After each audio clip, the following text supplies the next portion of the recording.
And today we will cover how to search for open houses inside the WVMLS. That stands for Willamette Valley Multiple Listing Service.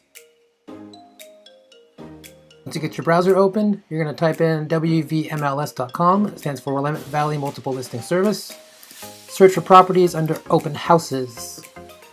This is all of the Willamette Valley listings, not just Salem, and it starts at the top with the 8. So let's go down a little lower. Let's keep on going. Let's try page 4.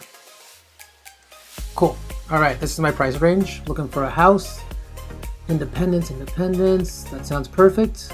It looks cute. Let's click on open house. And there it is. Some rollover pictures. Gonna get the idea what's happening here. 3 bedrooms, 2 full baths. Let's check out where it is exactly. The description down here. And then it clips open to the maps, so you know how to get there.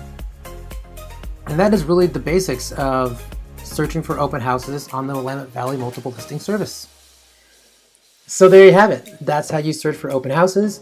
It's free for everyone to use and have fun. Thank you for watching. Please subscribe, hit like, and stay tuned. My name's Freddy. I'm from HomeSmart Realty Group, and I will see you online.